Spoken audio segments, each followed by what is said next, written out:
Let's see. If I were to ask you what a commune is, what would you say? I'm sure many of you would automatically think of small communities where everything belongs to everyone and, at the same time, nothing belongs to anyone. Others of you might have thought of hippie groups, a communist institution, or even, if you're a history buff, the Paris Commune of 1871. But what if I told you that there is a place where communes are still proliferating today? What if I told you that we are not talking about a socialist country? What if I told you that I'm talking about Israel? Indeed, VisualPolitik viewers, in fact, one of the most characteristic elements of this country is still its famous kibbutzim. Many of you, especially the older of you, probably know quite well what a kibbutz is. Some of you may have even gone to work on one of these communes one summer, and it would not be so uncommon. Famous people such as Noam Chomsky and politicians such as Boris Johnson and even the Spanish Josep Borrell have passed through them. You see, kibbutzim have been operating in Israel since its founding as a state in the mid-20th century. Many Israelis consider them to be a fundamental part of the political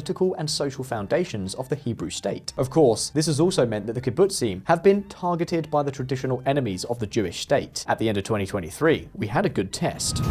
What is a kibbutz? The communes bore the brunt of the Hamas assault. For all these reasons, here on VisualPolitik, we wanted to take a closer look at the reality of the kibbutz. We want to know what exactly they are, how they work, and why on earth they bore the brunt of the savage attack perpetrated by Hamas on the 7th of October 2023. And of course, we also want to discover their degree of influence in modern Israel. So, are you ready? Well, fire up your engines and let's go.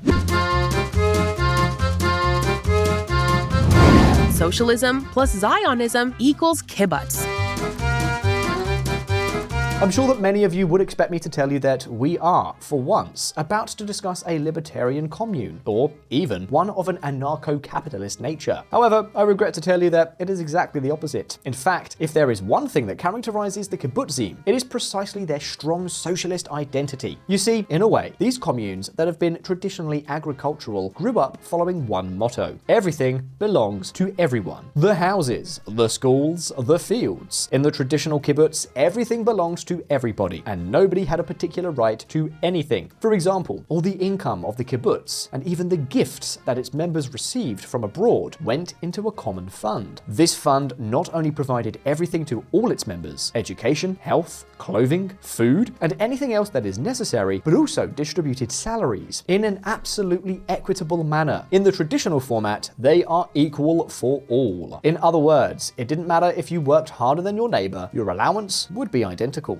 Of course, under this format, all the jobs were rotating, including management, so in the end, everyone did everything. VisualPolitik community, the kibbutzim have been, without a doubt, the best representation of voluntary collectivism in its purest form. In fact, it reached such a point that all its members shared the responsibility of raising all the children of the commune, without exception. And keep in mind, although this model of, let's call it, applied socialism may be shocking, there is another additional factor that has made the kibbutzim particularly important settlements. In this case, we are talking about the famous Zionism.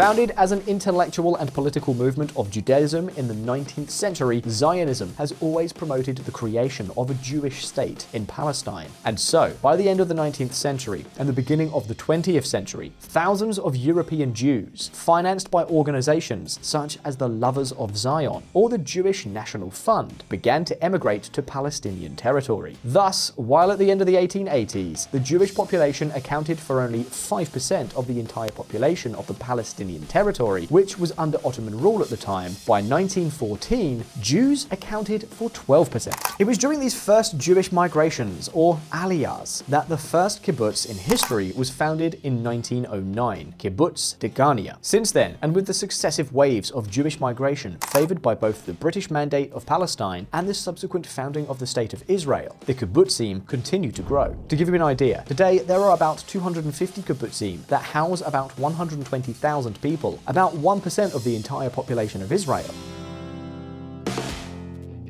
However, as they grew and time went by, these communes also began to mutate. On the one hand, they began to diversify their production. So while agriculture has remained the main activity of the kibbutzim, industry has been gaining more and more presence. Even so, the biggest changes came in the wake of Israel's 1983 financial crisis.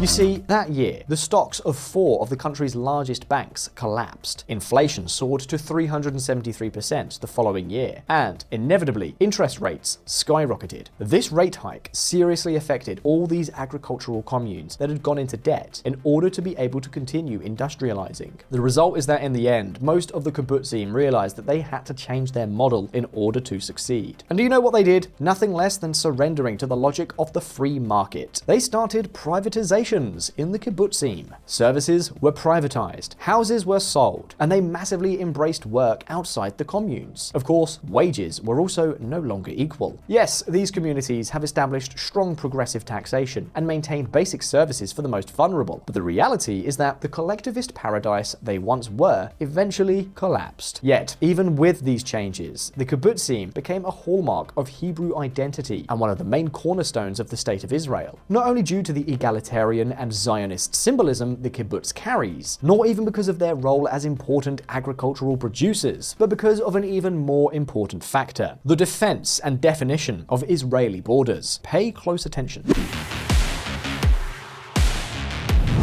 Expand, create, and defend.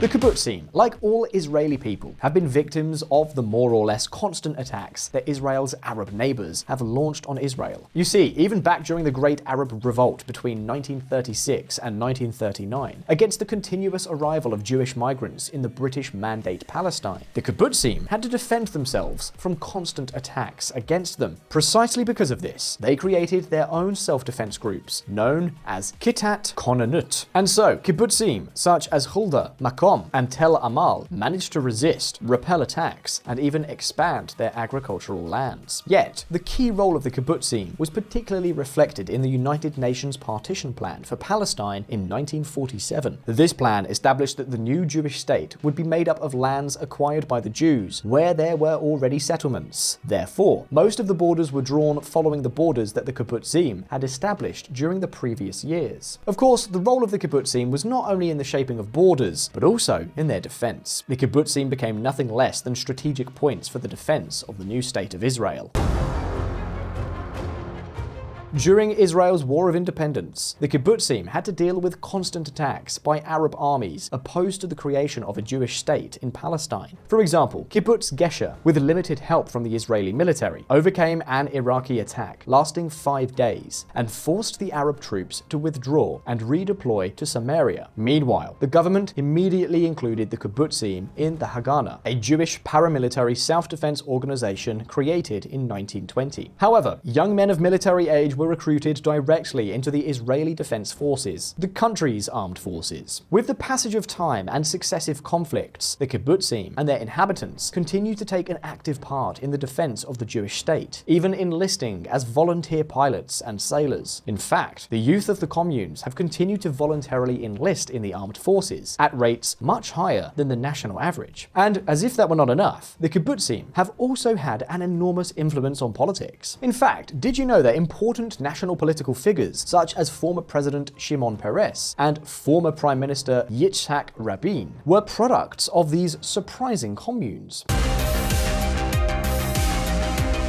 And naturally, if we're talking about influence, we cannot forget that it has been the pressure from the kibbutzim themselves to expand Jewish settlements in Palestine that has really shown their serious political power. For example, after the Six-Day War in 1967, the affected kibbutzim demanded from the Hebrew government that the Golan Heights be settled, which began to happen shortly thereafter. In a nutshell, these communes became, for Israelis, one of the most fundamental pillars of both the identity and the construction of the Jewish state itself. The problem is that while some saw it that way, in the Palestinian imagination, the kibbutzim were directly identified with the expansion of Jewish settlements. And precisely for this reason, it should come as no surprise that these communes were the main targets of the Hamas terrorist attack. Listen up. Netanyahu, increasingly alone?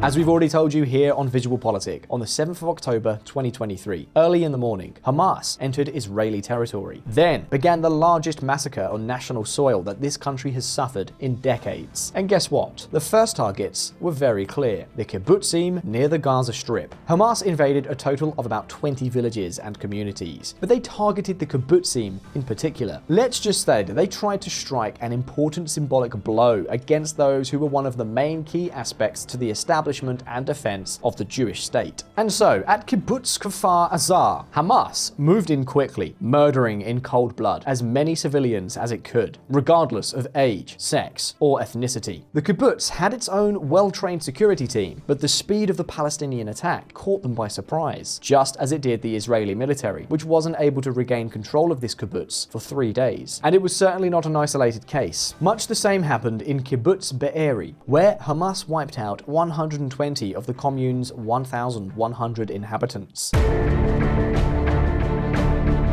In some ways, it seems that the kibbutzim are no longer as strong as they have been in the past. The volunteers in the security teams are no longer as numerous, and although some have been trained by the army, not all of them are professionals. Still, the kibbutzim security teams prevented the massacres from becoming much more widespread than they were. This was the case at Kibbutz Nir Am, just 2 kilometers from Gaza, where 10 volunteers from the security team managed to hold off Hamas terrorists until the arrival of a police tactical unit. We're talking about less than a dozen men managing to repel between 40 and 50 Hamas attackers. The terrorists did not manage to enter the commune at any time. Nevertheless, whether or not they succeed in penetrating the communes, the vast majority of kibbuzniks were deeply outraged by the ease with which Hamas entered Israeli territory, despite the fact that Israel has one of the best intelligence services and one of the most effective armies in the world. I really don't know where our state was. They abandoned us. They were on Twitter. That's where they were.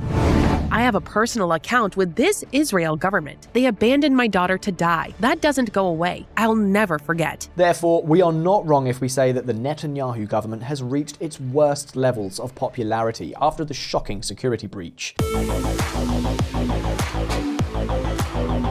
Yet, it's worth keeping in mind that his popularity had already been falling sharply due to the judicial reform he was trying to complete, and which even provoked a major social outburst in March of 2023. Remember that Netanyahu intended to drastically reduce the power of the Supreme Court, to annul laws passed in Parliament, and also to eliminate its capacity to review the legality of fundamental laws. What's more, much of the Israeli population and the kibbutzniks have blamed the young Netanyahu government, the most extremist in the country's history, as it includes both ultra-Orthodox parties and Zionist religious parties with racist and anti-Arab tendencies, for escalating the tension with Palestine and ultimately provoking the Hamas attack. And guess what? The point, and I'm sorry to say this, is that regardless of whether or not Hamas attacked for this reason, this statement is flatly true.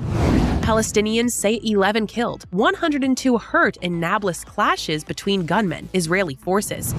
Israel strikes Gaza, 12 Palestinians, Israeli soldiers killed in Jenin assault. Dissatisfaction with the government is evident, as shown by the polls, which indicate a sharp drop in political support. You see, VisualPolitik community, Israeli discontent with the government is evident. The security breach was an unforgivable mistake for the majority of the citizenry, and especially for those most affected by the October attack, the residents of the kibbutz. But now, it's question time for all of you. Were you familiar with the kibbutz in Israel? Would you like to live in one of them for a while? You can leave your answers in the comments. And as always, don't forget that here on VisualPolitik, we release new videos every week. So subscribe to this channel and hit the little bell so you don't miss any of our updates. If you liked this video, like it, and I'll see you in the next one. All the best. See you soon.